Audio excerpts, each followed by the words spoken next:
if you would like to enable agriculture, it naturally that we cannot enable the surrounding areas. Yesterday we had 4 sessions that how to enable research, how to enable education, how to enable extension, and how to enable input industries, how to enable, post-harvest, supply chains. But when are we going to enable the farmer who has land and who is producing against all, inequalities, different tough conditions? And as far as India is concerned, according to the McKinsey report, Indian farmer gets only 25% of the retail price as the farm gate price. So how ICT can help?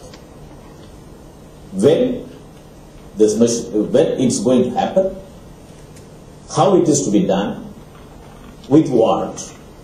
Because now, as far as India is concerned, as an example, we have a lot of data centers, we have a lot of fiber optics network which is going down under the ground, we have a lot of terminals, service centers, telecenters, and so on and so forth, but there is no reservoir, there is no water to go through that. And many of the educational institutions dealing with agriculture, I have seen I have been working in this area for the last 20-25 years, and they have not translated agricultural problem as information system problems. Maybe some pilot projects and so on and so forth. When Government of India ready to set up 1,10,000 common services centers and 2.25 lakhs by Bharat Nirman common services centers in every panchayat local bodies. But today, as far as agriculture sector is concerned, what information we can give to the farmer in 22 languages which are constitutionally recognized in India, which is also true in various other countries. And India, only 5% of the people speak English language. 95% of the people speak in local language, and 76% of the farming community are small and marginal farmers who are the food security of the nation. That's it. So this is where the challenge is there, and at the same time we have enough opportunities. And we don't have a scientific manpower at the grassroots level. The farmer has to go from pillar to post. And so, are we ready? And by whom we are going to undertake this digital transformation in the agricultural sector, in putting together crop sector and horticulture sector, floriculture sector, and fisheries sector, livestock sector put together. We have to get 4% GDP growth. It is becoming increasingly difficult, and the country cannot always say that yes, we can get all the GDP growth from the services sector. Because if 1% GDP growth in agriculture sector will have a strong multiplier effect. And still now, 60% of the employment comes from the agriculture sector. It is not reduced. So in what ways we can do that? One is that ICT innovations. People say in India that we have India and Bharat. 80% of the people live in rural area. And what are we going to do then? And rural India, different meaning to different people. This is an article which I presented in an international conference. It's a very simple thing that how 6 blind people were trying to understand an elephant. This is a small story which has been taught in schools. And somebody touched the leg, and somebody touched the trunk, and somebody touched the tusk, and somebody touched the eye, and somebody touched the ear, and that's how they are trying to understand and explain elephant. This is what is happening in India with respect to rural India is concerned. We always see rural India is a last mile problem sitting in urban area, but everything comes from rural India. We are not able to change the bottom. We are not able to look at the bottom of the pyramid. As Mr. J.K. Prahalad says, that when you look at the bottom of the pyramid, all our technology, innovation, everything goes down. It's not relevant. Not only not relevant, it becomes irrelevant. And Then, now it's another technology which has got, is a mobile technology. Whether you like it or not, everybody will have the mobiles in their hand. Today 2G, 2.5G, 3G, 4G, so many Gs will come. But the thing is that what application we will have. We have one or two examples today, they will be showing it. But unless we have content, meaningful content, and problem solving, solutions, there is no point in going to the farmer. Because he is a different set of person. He has a land, he has money, he himself has an enterprise, is an individual enterprise. And he is an operation researcher. And he is a geographer. He's put together everything, but still we call him as an uneducated, illiterate person. And I always, for me, this is a chakra for me. It is a wheel with about 8 spokes. And every, the directions, the linkages are all broken. The government have a planning wings. They also do input supplies, all credit and seeds and fertilizers and so on and so forth, extension services, research, production monitoring, crop economics, marketing agencies, credit agencies.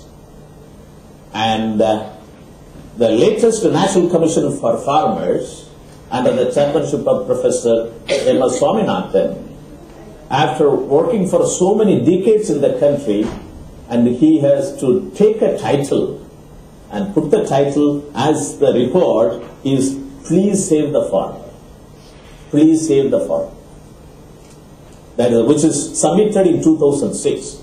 The title itself says that the status of the farming in the country. So, and farmer is an institution.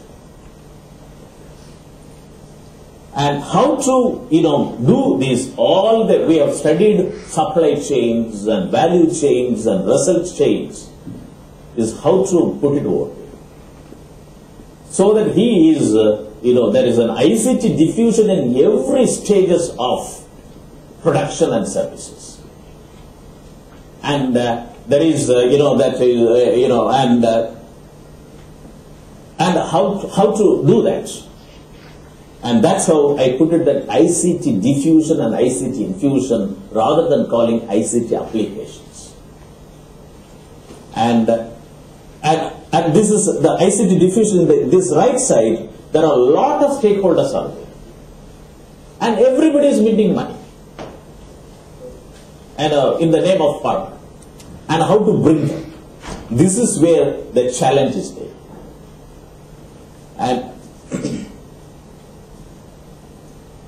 And what is needed, which I have been now voicing, that many people do not know where to apply ICT in agriculture problems. This is also a problem in this country. They say that by creating a portal, problem is solved. And many of the websites of the government websites are all dead websites. And they are also put a disclaimer that, we are not responsible. This will be dead. If you see any of the website, and like a doctor when he prescribe it, and you go to any pathological lab, this is not for medical legal case. Please don't use this prescription. Like that, or if the government website puts a disclaimer column, then which website we can rely on it? And then when the G2C services will be taken as a legal one. We have a Consumer Protection Act. If you buy any items, if it is, it doesn't provide what it is given in the, instruction. But in IT services, there is no consumer protection. We have IT Act 2000. And if you wanted to have a consumer protection, there is the IT Act 2000 plus Consumer Protection Act. You read it together and that will give you protection. That's what the legal people say. So this is a problem. As long as you have computers with, as long as you do e-government, there is no problem. Nobody is going to ask you. The minute when you talk about e-governance, the component of G2C, I always put it the other way around. You put it a C to G. then you see the face of every government officials that how to serve it. And this is where in the agriculture sector you have technology, you have information, and efficient processes. Has to put it, you need an agricultural informatics policy. So that when you buy a computer, it is not for word processing, it is not for sending emails. And the effort which you do for firewall and protecting your devices, you do protection of farmers, serve the farmers, that focus has to be made. This is where the agriculture informatics policy, which I have been voicing for it, and then also as a member of the chairman of the IT task force for government of Jharkhand, I have given a long-term and medium-term and short-term measures. And I also asked for 5% of the state agricultural sector. The budget has to be earmarked for ICT in agriculture sector. Even though which 1995, I conducted a national conference on informatics for sustainable agriculture development in 95, that we asked for 3 to 6% of the IT budget. Today, because of such initiatives, today you can find out that people talk about ICT in agriculture when none of the private industries in the country were talking about IT in agriculture. For them, focus is, getting in dollars and euros and, so on and so forth. So these are all some of the things that one has to work on it, and these are all the networks which have been suggested in 95. And I will be very happy that in some of the things have got matured. AgriSnet has been sanctioned, even though 2000 I put the first proposal to the government. Now it is taking place. AgmarkNet is operational with 3,000 nodes, with a roadmap going to 7,500 wholesale markets and 22,000 rural mandis, and with the supply chain and so on and so forth. And agriculture research information system, SeedNet, anything related to seed is available on this network. And the horticulture network, fertilizer network, extension network, plant protection network, animal protection and health informatics network, fisheries informatics network, agricultural resources information system. That everything we see from the top down. And when are you going to see from farmer upwards? He has a land. What is the capability of the land? What he can produce, prevailing condition. It is a very good spatial decision support system area. And this also has been approved, and that agriculture disaster management information systems. These are all some of the things has been put it in 95. This is as a roadmap for agriculture sector, and I'll be very happy that if anybody has a lot of these pilot projects and success stories, you please exchange us. It will be very nice. And I also suggested to the government that scientific manpower is not available. So why don't we start agricultural polytechnics and agricultural ITIs? In India, 55,000 crores value of fruits and vegetables gets wasted because there is no logistic to sell them. Of course, eChatwal is the one example which they have come out with that. But they have got their own framework of operating.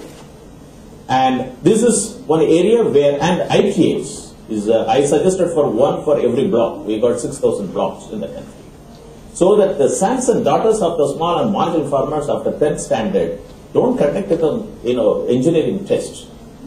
You need 85% mark, 90% mark, and afterwards sit for what is the qualification, what is the requirement for getting into agriculture science? One is that he has not got the medical seat, then he knows only biology. With that he gets into the agriculture science. And that's it, then you go for agriculture management and so on and so forth, he doesn't go back. So this is the right time for India to have the agriculture polytechnic, which I have not suggested, I have not invented. In 1965, Dr. D.S. Kothari Commission report on education suggested for India needs agriculture polytechnics. It's not a new thing. So these are all some of the things which we have talked about it. This is relevant for mainstreaming ICT for our agriculture. And then the latest one is that if anybody is interested, I will send this one. And in view of this, now that since many projects have been put into practice. Now, under the National E-Governance Program, Government of India, Department of Information Technology and the Ministry of Agriculture, now they have announced National E-Governance Program in Agriculture. It has come as a mission mode program. Identified about 24 services. And in view of the expertise which National Informatics Center has got with respect to the agriculture sector, now the Minister of Agriculture has asked us to, work out the software, delivery of services.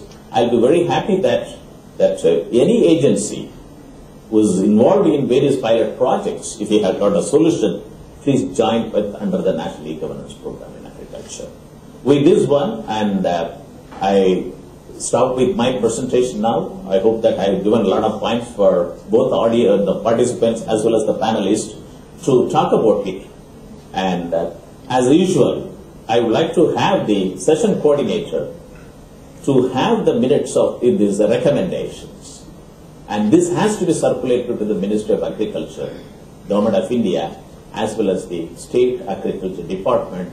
And please follow it up, that what they are doing in it. Because the culture of purchase of switches and routers and computers to be stopped. This has to be purchased along with the solutions. Then only we can do the mainstreaming. Thank you very much.